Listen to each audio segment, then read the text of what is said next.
NBA, maybe the biggest free agent on the market this summer is Kevin Durant. Several teams are interested in the former MVP, including the 73-win Warriors. Another potential free agent is LeBron James, who could opt out of his deal with the Cavs, but King James has said that he intends to remain in Cleveland next season. So assuming LeBron stays with the Cavs, I want to start with you, Will. Where should Durant play next season? Oklahoma City, without a doubt.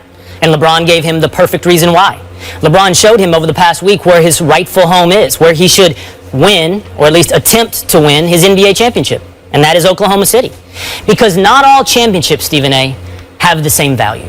Not all belts are worth the same. And LeBron James winning a title in Cleveland is easily worth 2 in Miami. Maybe more, maybe 3, maybe 4. One championship in Cleveland, I would suggest, means more to LeBron. Definitely means more to the city of Cleveland than the city of Miami. They're just simply not all the same. And there's 2 reasons for that. Relationships and ease of championship.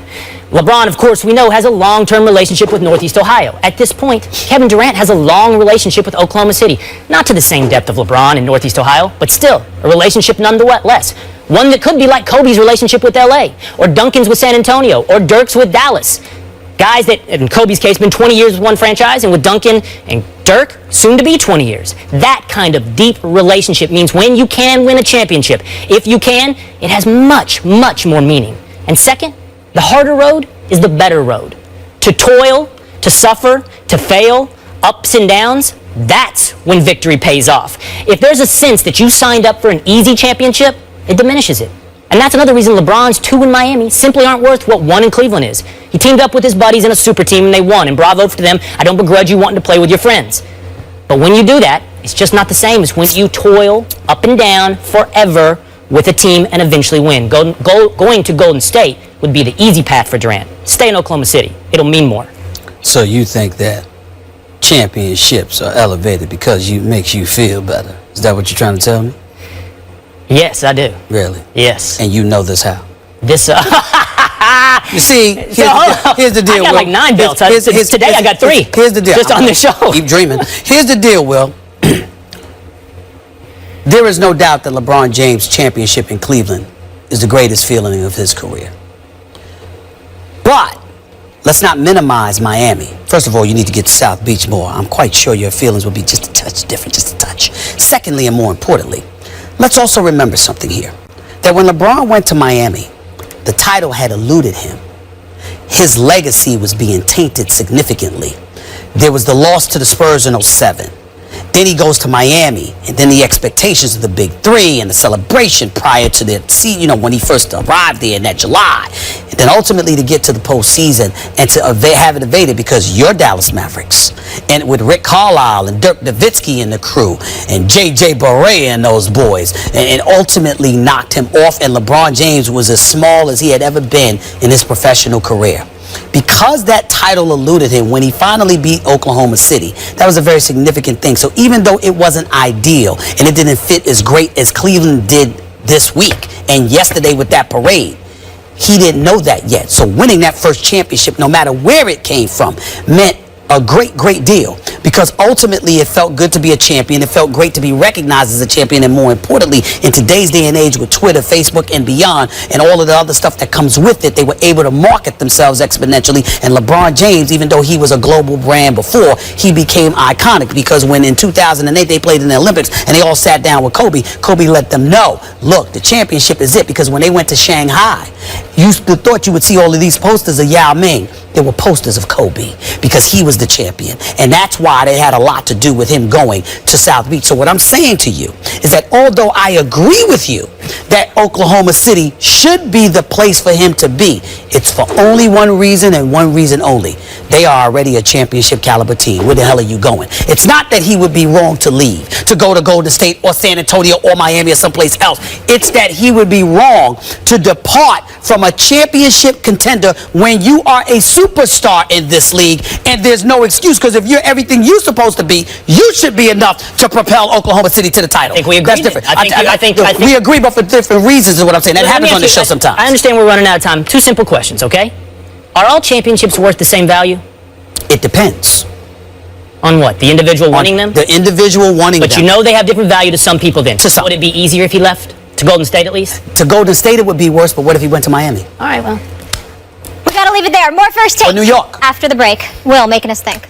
You're watching First Take, presented by Bass Pro Shops.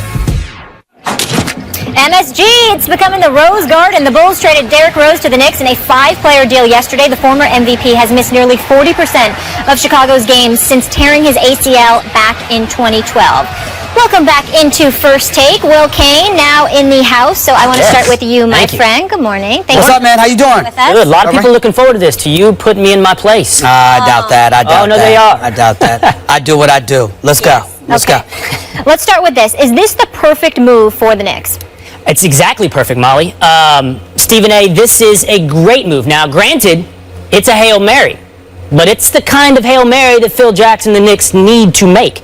This is how you go from being a franchise with virtually no future to one with somewhat brighter prospects. Now, I want to say this. It's made for all the right reasons. It's the right decision, but that doesn't mean it's going to work out. We can't do this where we look back on it a year or two from now and go, well, you were wrong about Derrick Rose. I'm right today, and I'll be right 3 years from now, no matter what happens on the court. Here's why. I understand very well. Derrick Rose has a very checkered injury history. He's on the way back up. He shot poorly the first half, 35%, but after March, I think it was something like back up to 50%, where he was throughout his career before the injuries tallied up. So it could work out on the court. I understand.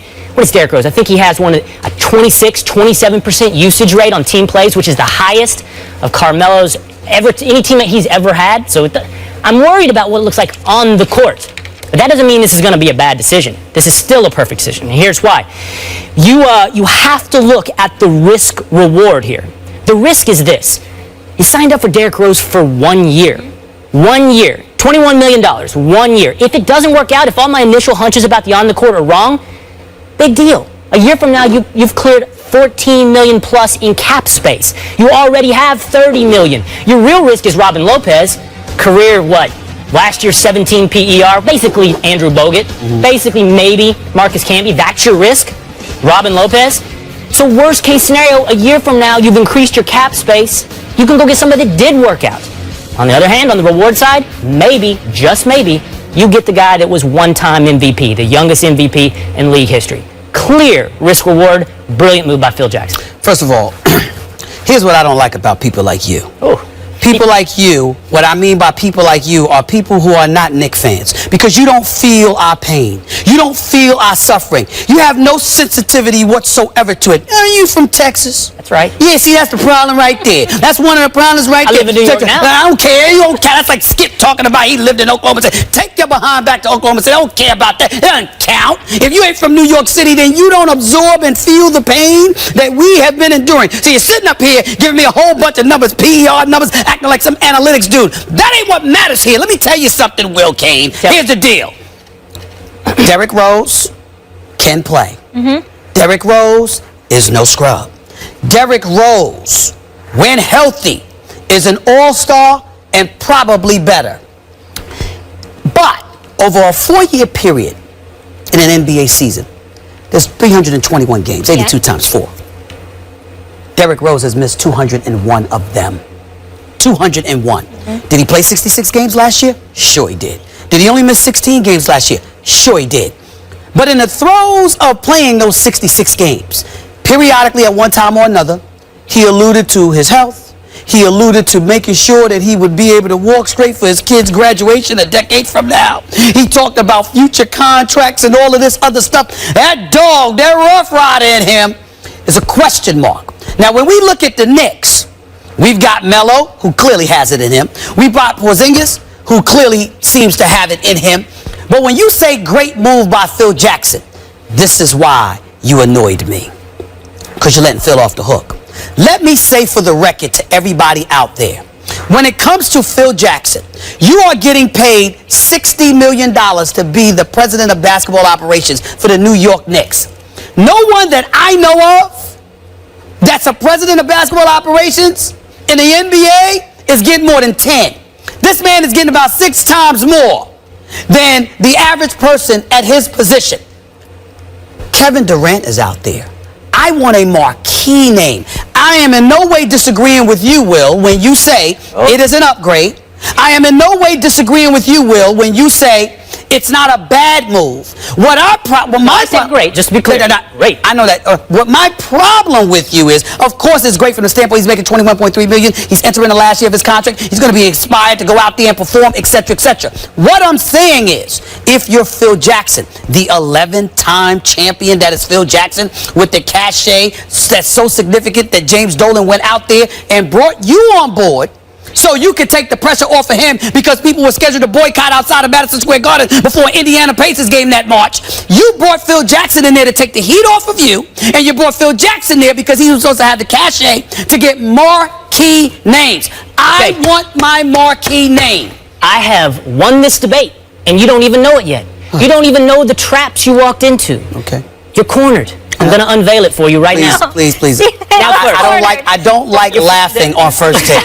Please don't make me laugh. Please don't make me laugh. It's going to be a pain in about 30 seconds. Go ahead. Let me lay this out for you. Yes, First of all, if I might suggest, you might be a little too emotional. You might be a little too tied to the Knicks. You said maybe I don't understand because I can't feel your pain. I think the flip side of that coin is you're feeling too much. You're not thinking. You can't even see the handwriting on the wall that Phil Jackson, despite whatever his track record is, has made a brilliant movie. I think your opinion was made up before this day ever started or yesterday started. I think you thought Phil Jackson was bad and could do no right before the trade for Derrick Rose. If you're thinking about what I'm thinking before I articulate my thoughts, I was that's patient. a losing proposition altogether, bro. Go ahead. The reason that he was able to trade for Derrick Rose, for Robin Lopez and a bag of peanuts, is because he missed all those games. You're right. Over 4 years, he's missed an enormous amount of games, and that's why the price was Robin Lopez, Jose Calderon, and Grant. That's why the price was so great. So you can't accept one and discount the other. He came on the cheap because of those injuries. You look to the future. Now that I've impugned your emotions, you haven't. I want to defer to you. Mm-hmm. But this is also where you lost the argument. Mm-hmm. You want marquee names? I think Derrick Rose helps. Now, you know better than I. You know these guys. But one of the first things I look up when I see somebody's traded, who are their friends? Who do they like? Guys want to play together. He's there for 1 year. Then he's a free agent. They got $30 million in cap room. Who is he friends with? The first names that came up to me, now granted it was 3 or 4 years ago, Kevin Durant, Russell Westbrook. The upside on Derrick Rose is to do exactly what Stephen A. Smith wants the Knicks to do, to bring a Kevin Durant or a Russell Westbrook to the Knicks. It's not either or, Stephen A. It's both. First of all, Russell Westbrook and Derrick Rose would not play on the same team. If you know anything about basketball, their talent level, they're just... Accumulate talent. It's not going to happen. You're dreaming. That's number one. Number two, certainly, Derrick Rose got along with a few players. Kevin Durant is one of them. If you know anything about Derrick Rose is an incredibly nice guy. It's hard for anybody to dislike him. I can assure you there's almost no one in the NBA who dislikes him. So that ain't breaking any news there right there.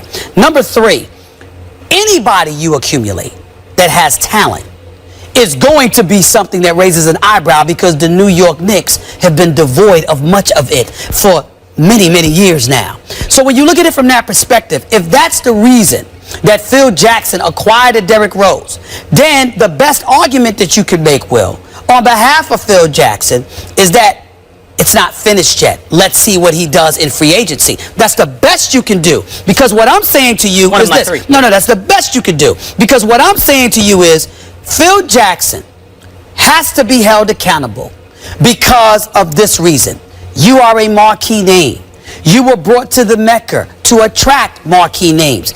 Anybody out there, I can give you guys who are starving for an opportunity to get their first prime executive position who can do the job that Phil Jackson did. If you have a top 4 pick in the draft, they could have drafted Porzingis. If Carmelo Anthony was your free agent, you could have given him $122 million. You could go out there and make a trade for Derrick Rose when you got the Chicago Bulls who are looking to give him away for a bag of chips because of how injury prone he has been, because of how disappointing the last few years have been in Chicago, and how much they've been salivating for a change. And so when you look at it from that perspective, one must ask, Phil Jackson, again, it's not that it's a finite situation where the die has been cast and this is what it is. I am simply saying I'm looking at Phil Jackson, not saying that he hasn't done anything.